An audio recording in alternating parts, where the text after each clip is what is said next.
What's up, YouTube? It's your boy Nash here. Welcome back to the channel. Welcome to another episode of WWE's Biggest Issue.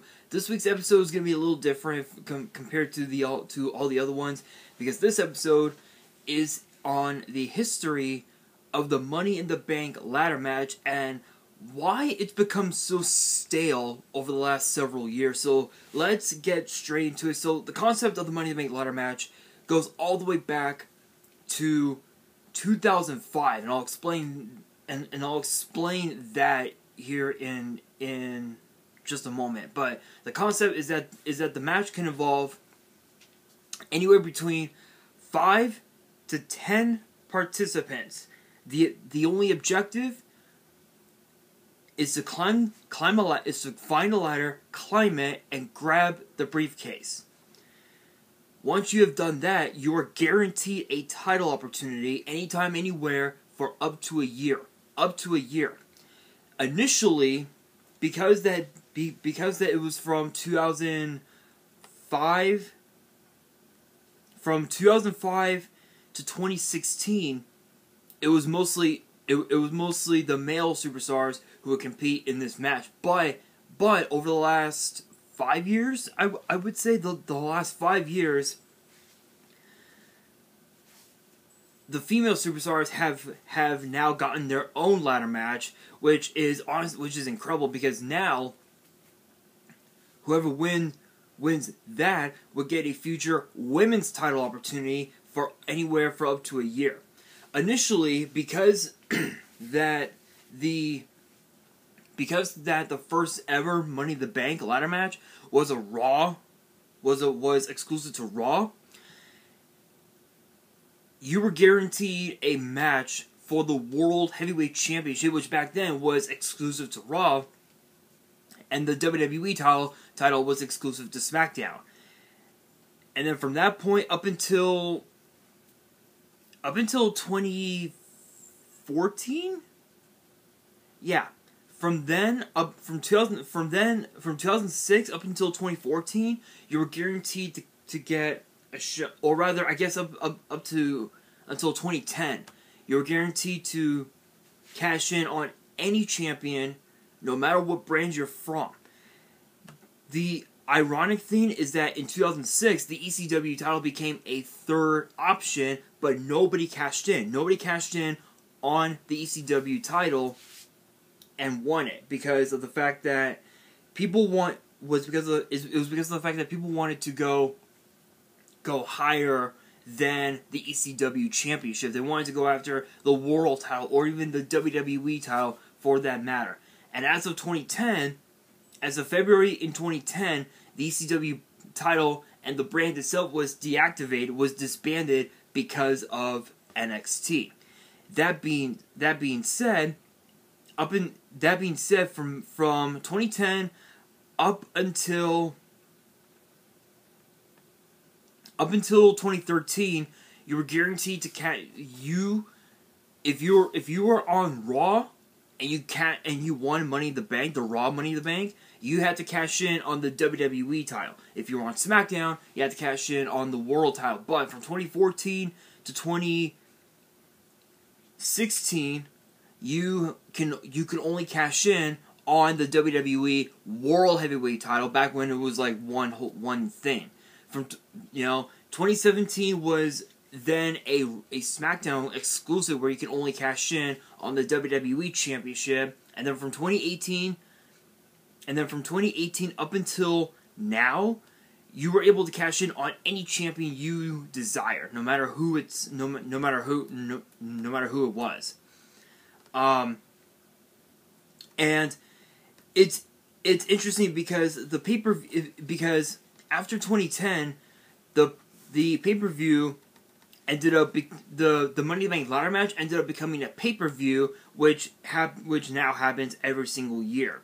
Now the history of it goes all the way back to 2005, where it was introduced by Chris Jericho, who was in WWE at the time, in March of 2005. He pitched the idea to at the time general manager of Raw, Eric Bischoff, who came up with the idea of the Money in the Bank ladder match. Eric Bischoff liked the idea and booked it for WrestleMania 21. The 6 participants were Edge, Chris Jericho, Christian, Kane, Shelton Benjamin, and Chris Benoit, who of course we all know what happened. Sadly, passed away in 2007. It's still heartbreaking to this day. Edge ended up winning that match by hitting Benoit in the shoulder with a steel chair, and he ended up cashing in on John Cena at a pay-per-view called New Year's Revolution in January of 2006. It took Edge two spears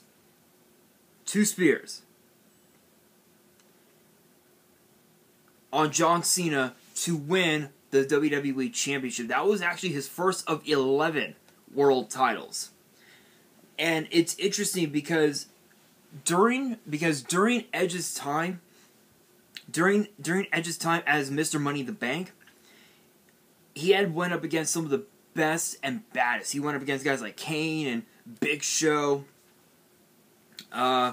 He even also defended his contract, his briefcase against Matt Hardy, who was defending his Monday Night Raw contract. We all know what happened there. Edge ended up winning that match. Matt Hardy left Raw. He ended up getting signed to SmackDown later on that year. Now, 2006 was kind of interesting because we all thought that was a one-time deal, but Carlito actually decided to bring the concept back, and it was on a February 2006 episode of Raw where Vince McMahon approved the idea and decided to set up qualifying matches for the match that would take place at WrestleMania 22 in Chicago. It was then announced that it would be interpromotional, and what that means is that superstars from both Raw and SmackDown would be able to compete in this match. And so it would be 3 from Raw, 3 from SmackDown. The superstars who qualified for the match on the Raw side of things, you had RVD, you had Rob Van Dam, who defeated Trevor Murdoch, Shelton Benjamin defeated Chavo Guerrero, and Ric Flair, yes, Ric Flair of all people, defeated Carlito. On the SmackDown side of things, Finlay had defeated Bobby Lashley, Matt Hardy defeated Road Warrior Animal, and Bobby Lashley ended up winning a last chance battle royal. RVD ended up winning the briefcase after pushing Shelton Benjamin and Matt Hardy off of a ladder while he was on another ladder and retrieved the briefcase. Later that month, later on in April, he had defended his contract against Shelton Benjamin, who was defending his Intercontinental title. So it was a contract versus title, winner take all, at a pay-per-view called Backlash. RVD ended up winning that one, but ended up losing the title several weeks later. Rob Van Dam had announced in May of 2006 that he was going to cash in his briefcase against John Cena in an Extreme Rules match at a pay-per-view called One Night Stand, which was one of 2 ECW's only pay-per-views in 2006, the only 2. The match had ended with John Cena losing, obviously with an interference from Edge spearing John Cena through a table. After that, RVD had hit a 5-star frog splash on Cena, and it's interesting because RVD was the first person to give prior notice to an opponent before cashing in his briefcase. There had been a couple others, which I'll explain a little later on.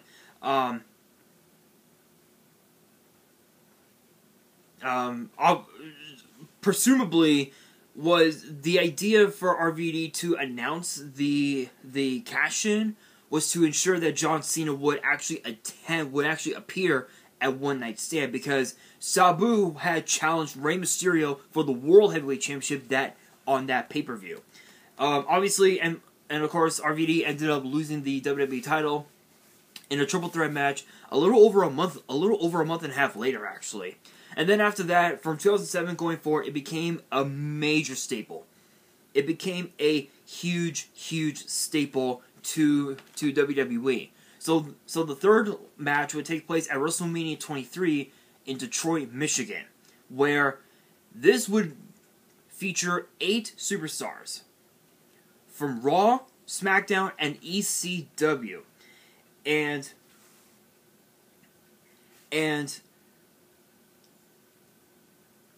it's interesting because CM Punk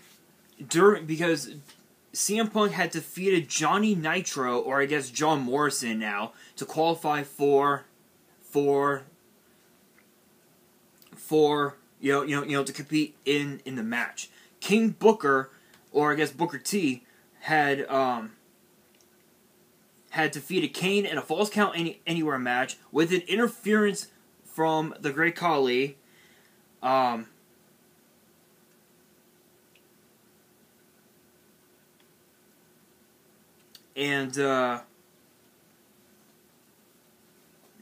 of course, also Edge and RVD had faced off, with Edge picking up a pinfall over RVD.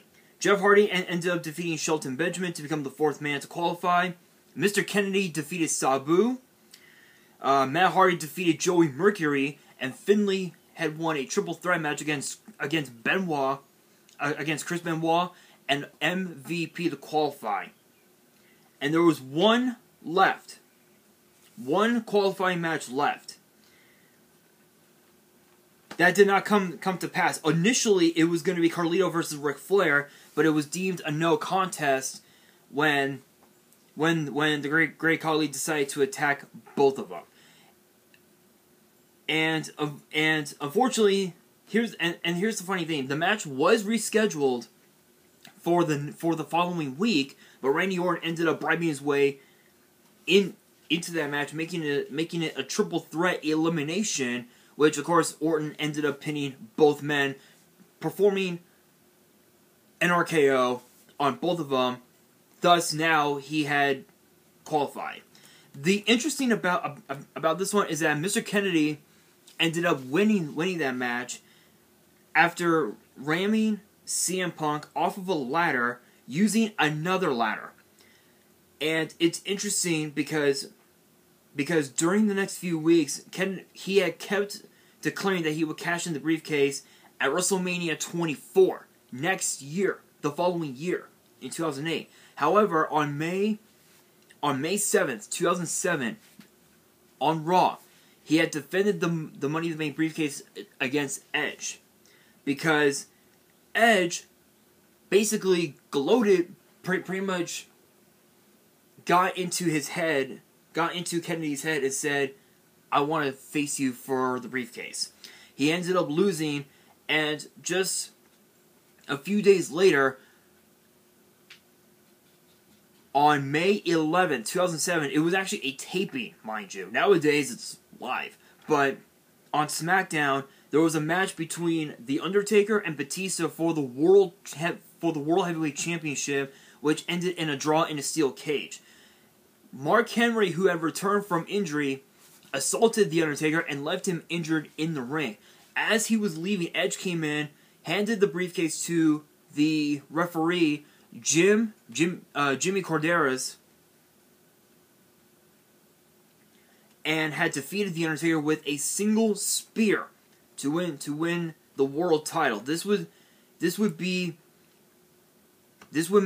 had made Edge the first person to have the briefcase twice. 2008 and 2009 were interesting because 2008 featured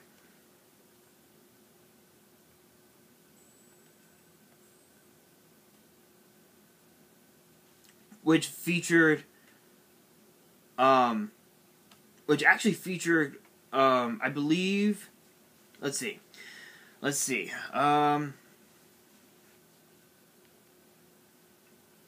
the qualifying matches actually began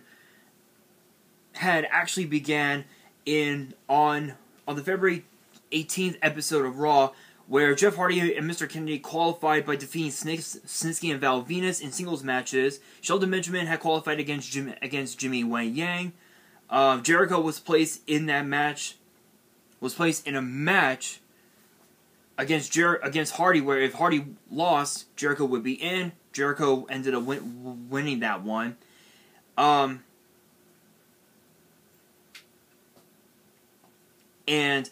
it was actually revealed that Hardy had been suspended for 60 days for violating the wellness policy, which is kind of interesting.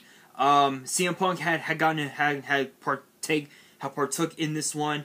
John Morrison got involved, and the match actually ended with CM Punk not only winning the 2008 ladder match, but the 2009. Both times he cashed in to win the World Heavyweight Championship. 2008 he cashed in on Edge. 2009 he cashed in on Jeff Hardy, of all people. Now 2010 became very interesting, because this was actually the first time that we would have, I believe we had 10 superstars actually. I believe so. I believe this was the first time that we had 10 superstars competing. We had guys like we had guys like Evan Bourne, we had MVP, we had Shelton Benjamin, I think Dolph Ziggler was in here, even Jack Swagger as well, Christian, Kane, and Drew McIntyre ended up getting involved by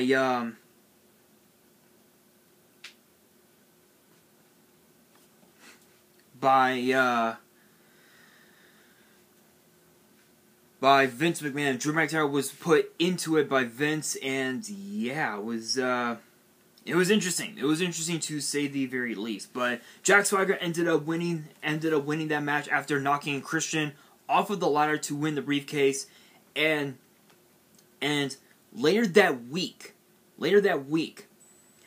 he had cashed in on Chris Jericho to win the World Heavyweight Championship. Now in February.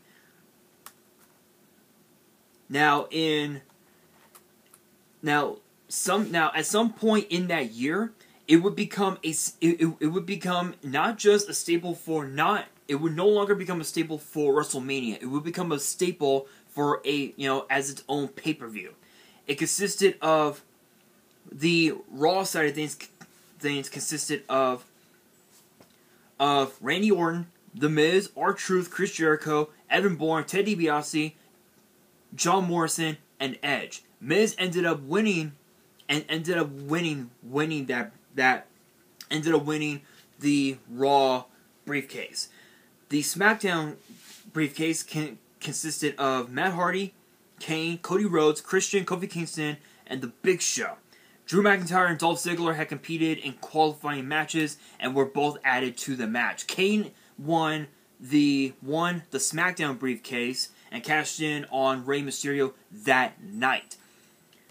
And The Miz ended up cashing in on Randy Orton to win the WWE Championship. 2011 was one of the darkest nights for WWE, because that was the night that we saw CM Punk win the WWE Championship, and that was when his contract with WWE was set to expire. Alberto Del Rio had won the Raw briefcase. Daniel Bryan won the SmackDown briefcase. Vince McMahon had ordered Del Rio to come in and attempt to cash in the Raw briefcase on CM Punk. That backfired.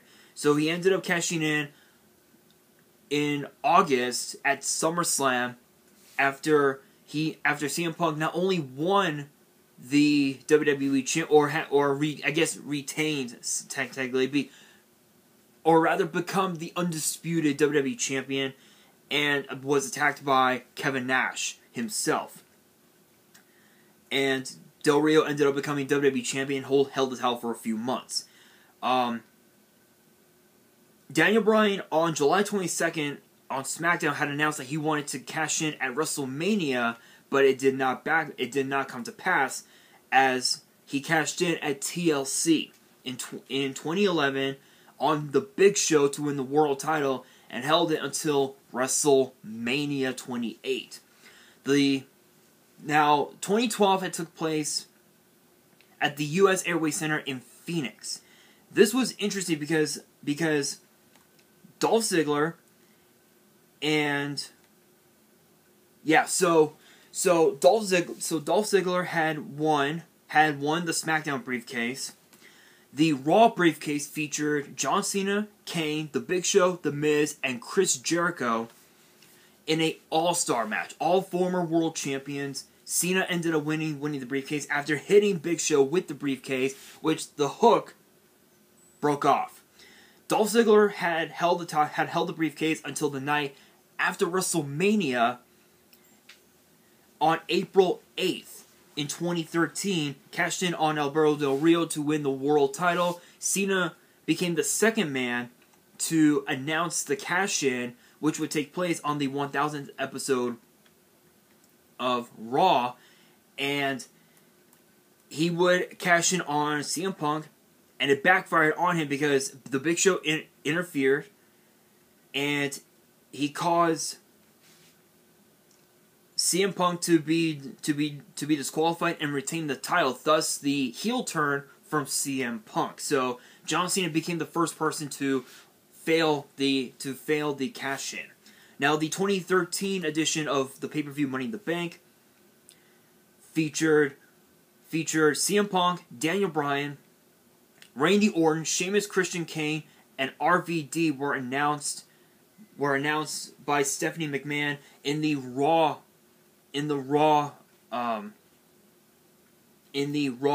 side on the Raw side of things. I believe the SmackDown side of things featured Dean Ambrose, Fandango, Cesaro, Jack Swagger, Wade Barrett, Cody Rhodes, and Damian Sandow. Sandow ended up winning the SmackDown briefcase after turning his back on Cody Rhodes. Randy Orton ended up winning the Raw briefcase. He cashed in at SummerSlam against Daniel Bryan, thus the birth of the Authority.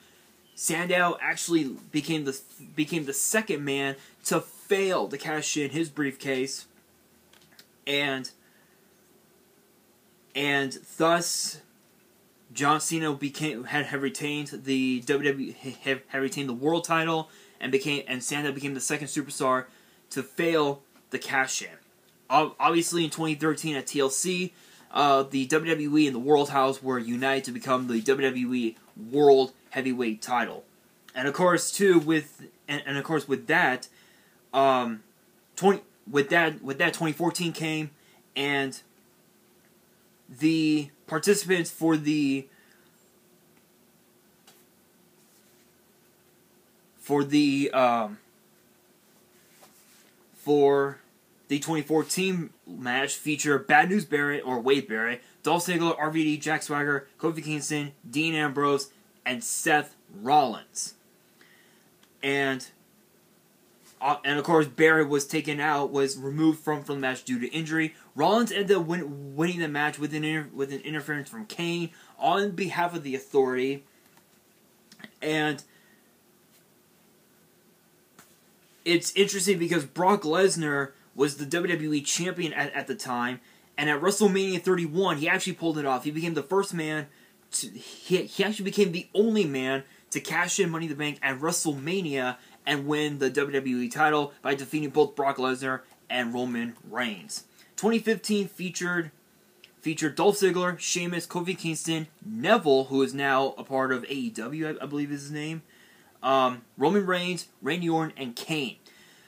Sheamus ended up winning that one, and at Survivor Series, he had cashed in on Roman Reigns, who had won a tournament to become WWE champion. 2016 is what sparked everything. This was what sparked the, I guess the,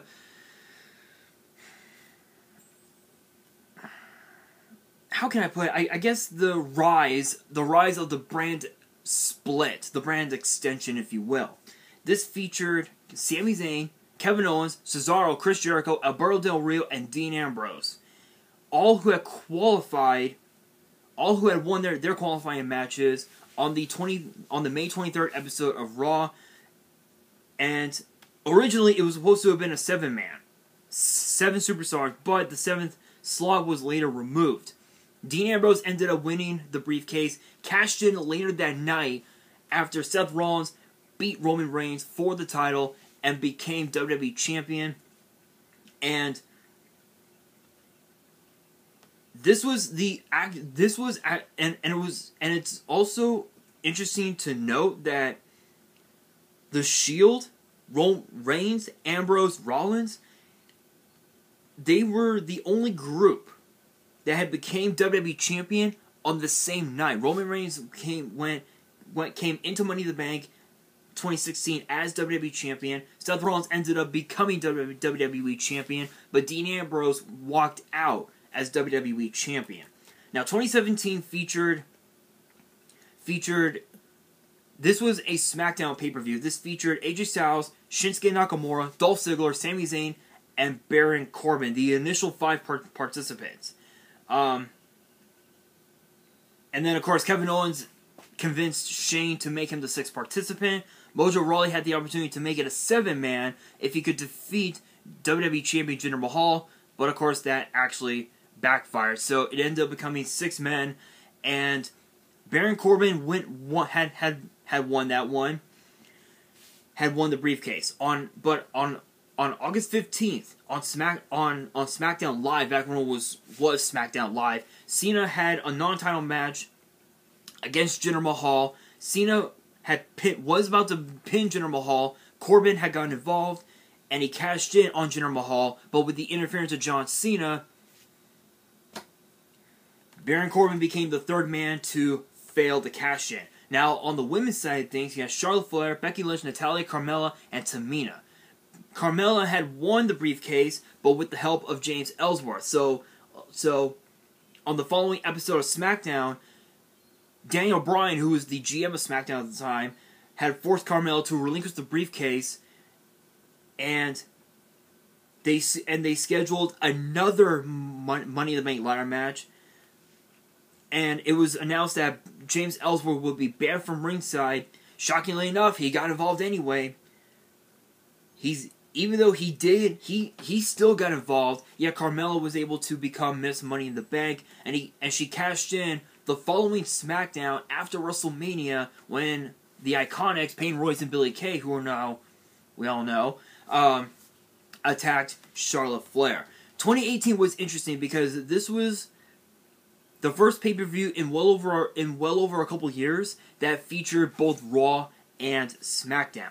The superstars who competed for the men's match were Braun Strowman, Finn Balor, Robert Roode, and Kevin Owens had qualified from Raw. From SmackDown, The Miz, Rusev, and Samoa Joe, and one member of New Day. It was revealed to be Kofi Kingston. All competed in this match. The match ended with Braun Strowman winning the matchup, and he made the announcement that he was going to cash in on Roman Reigns at Hell in a Cell for the Universal Championship with Mick Foley as the guest referee. That match ended in a no contest because Brock Lesnar had returned and attacked both men. Thus, it ended in a no contest. On the women's side of things, you had Ember Moon, Alexa Bliss, Natalya, and Sasha Banks who qualified from Raw. Charlotte Flair, Becky Lynch, Lana, and Naomi qualified from SmackDown. Bliss ended up winning the briefcase, cashed in on Nia Jax, and attacked both Jax and Ronda Rousey to win the Raw Women's title. 2019 was kind of interesting because this featured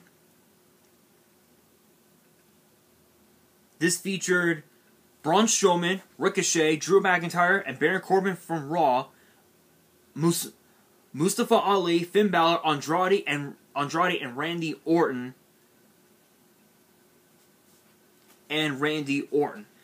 Robert Roode had a chance to replace Ricochet, but was not successful. but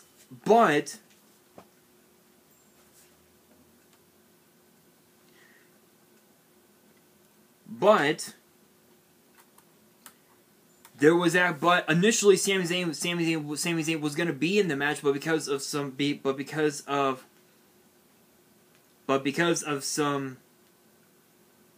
weird bullshit, Brock Lesnar ended up becoming the 8th man in the match, shocked just from out of nowhere, and won Money in the Bank. He cashed in a little over a month, not too long after that, on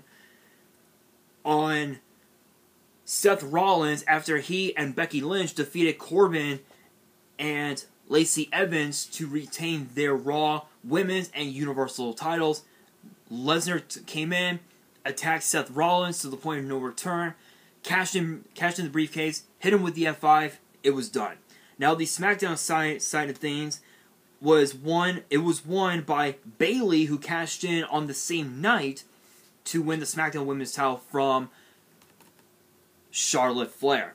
Now 2020, because of the pandemic, it had to take the 2020 event was supposed to have taken place at the Royal Farms Arena in Baltimore, and I talked about this last year. I talked about this last year. This was the only time that both matches would take place at the same time in inside WWE headquarters in Stamford. This featured Asuka, Shayna Baszler, Nia Jax, Ruby Riott, Sarah Logan, and Kairi. I believe this featured Asuka,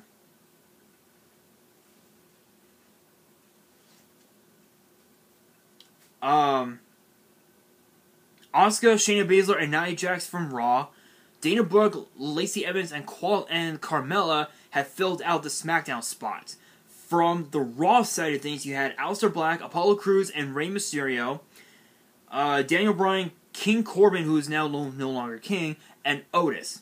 Otis ended up winning the briefcase after AJ Styles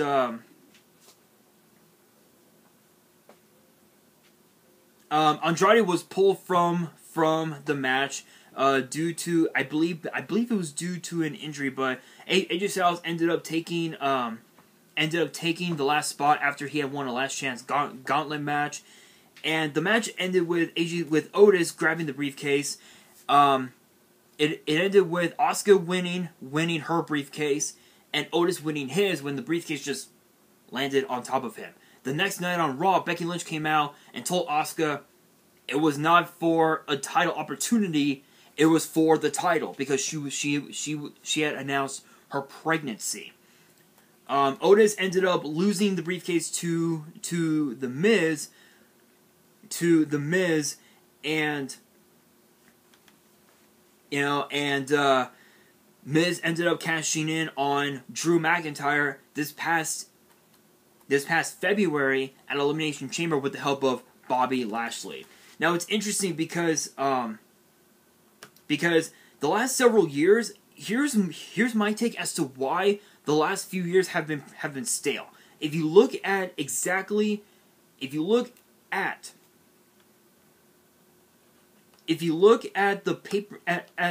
the pay-per-view Money in the Bank and the match itself that took place at WrestleMania, which was better? Was it the one that took place at WrestleMania, or the one that took place at its own pay-per-view? That's why these last few years they've become so stale. It's because of that reason. It's because of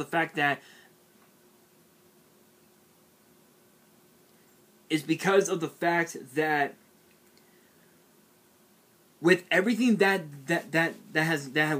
gone on the last few years, the winners from the last few years, going from 2017 and down, Baron Corbin winning the briefcase, trust me, he earned it, but he squandered the opportunity. He squandered that opportunity. With Braun Strowman, he got screwed out of that title opportunity. Brock Lesnar stole it. He stole the opportunity and not gave a damn. The same thing with The Miz.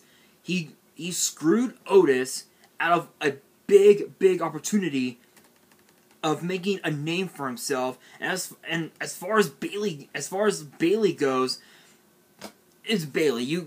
I can't even say anything about it. So the reason why I believe that the pay-per-view has gone stale is because of the fact that with all these firings that has been going on the last couple weeks, the roster has thinned out, and it's gotten to the point where we're seeing the same superstars over and over and over again.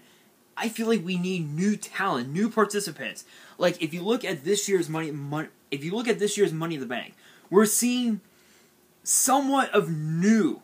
We're kind of seeing something different, you know, because on the men's side of things, you have Ricochet, John Morrison, Riddle from Raw, and Big E from SmackDown. From you know, on the Raw women's side of things, you have Asuka, Naomi, Alexa Bliss, and Nikki Cross, and from SmackDown you have Carmella. So I feel like we need to see new talent. Maybe bring in somebody from NXT. That could really help out. But guys, that is going to do it for this video. I know it was relatively long, but honestly, I just wanted to give you guys a good history lesson on this, and give you guys my thoughts on why I believe the Money in the Bank ladder match should go back to WrestleMania. I feel like it should because it became such a big deal when it was a part of WrestleMania. But now with it as like a pay-per-view, it does nothing. It does nothing. It does nothing. The legacy that Jericho started in 2005 has now been tainted over the last several years. Back in 2016, it was incredible seeing Ambrose win it, and just like from out of nowhere. Nowadays, it's like we know it's gonna happen. It's gonna happen at this time or this time. My opinion, the legacy's been tainted. But guys, that is gonna do it for this video. Question of the day: who should win Money in the Bank this year for both the men and the women? Let me know in the comments below. And that is going to do it for this video.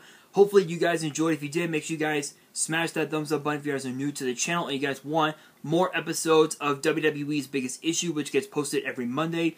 Make sure you guys subscribe to the channel and hit that notification bell so you guys do not miss out on any new content that comes your way. And be sure to follow me on Twitter and Instagram. All the links, both my Twitters and my one Instagram, the links are down in the description. And if you guys have any fan mail that you want to send me and want me to open up on the channel for you guys, my address will also be in the description as well. And on that, this is your boy Nash, signing out.